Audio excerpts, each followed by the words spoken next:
ఈ దినమున ప్రభువు నీతో సెలవిస్తున్న మాట. మన ప్రభువును ప్రిరక్షకుడైన యేసుక్రీస్తు వారి అతి శ్రేష్టమైన నామంలో మీ అందరికీ నా హృదయపూర్వక వందనములు. ప్రియా సహోదరి సహోదరులారా, అందరూ బాగున్నారు కదా? నిజముగా దేవాతి దేవుని కృపలో నేను భద్రపరచబడుతూ, దీవించబడుతూ, ఆశీర్వదించబడుతూ ఉన్నాము.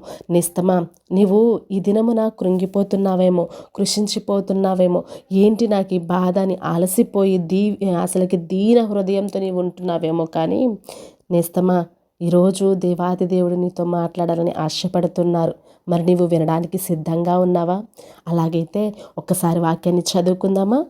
ఇర్మియా గ్రంథము 31వ అధ్యాయము 24వ వచనము.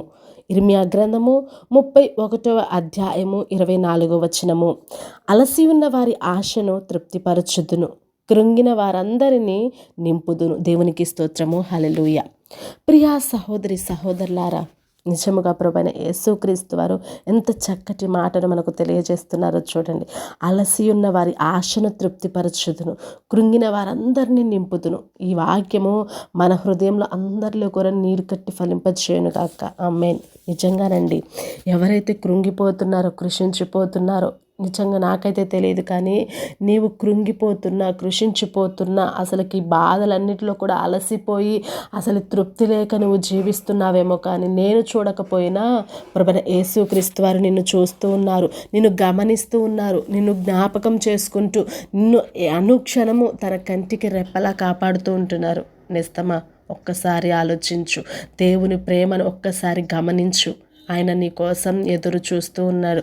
నువ్వు ఏ బాధ అయినా, ఏ కష్టమైన ప్రతిదీ మనుషులకు చెప్పుకోవడం కాదు, కానీ దేవునికి చెప్పుకో. ప్రతి ఒక్కటి కూడా, నీకు ఉన్న ప్రతి ఒక్క కార్యాలు, నీకున్న ప్రతి ఒక్క ఇబ్బందులు అన్నీ కూడా తొలగించి నీ ముఖంలో సంతోషమును అనుగ్రహించగలిగిన గొప్ప సామర్థ్యం కలిగింది ప్రభువైన యేసుక్రీస్తు వారు మాత్రమే. మనుషుల సహాయం వ్యర్థమండి, దేవుని సహాయం మాత్రమే నిరంతరము నిలుస్తుంది.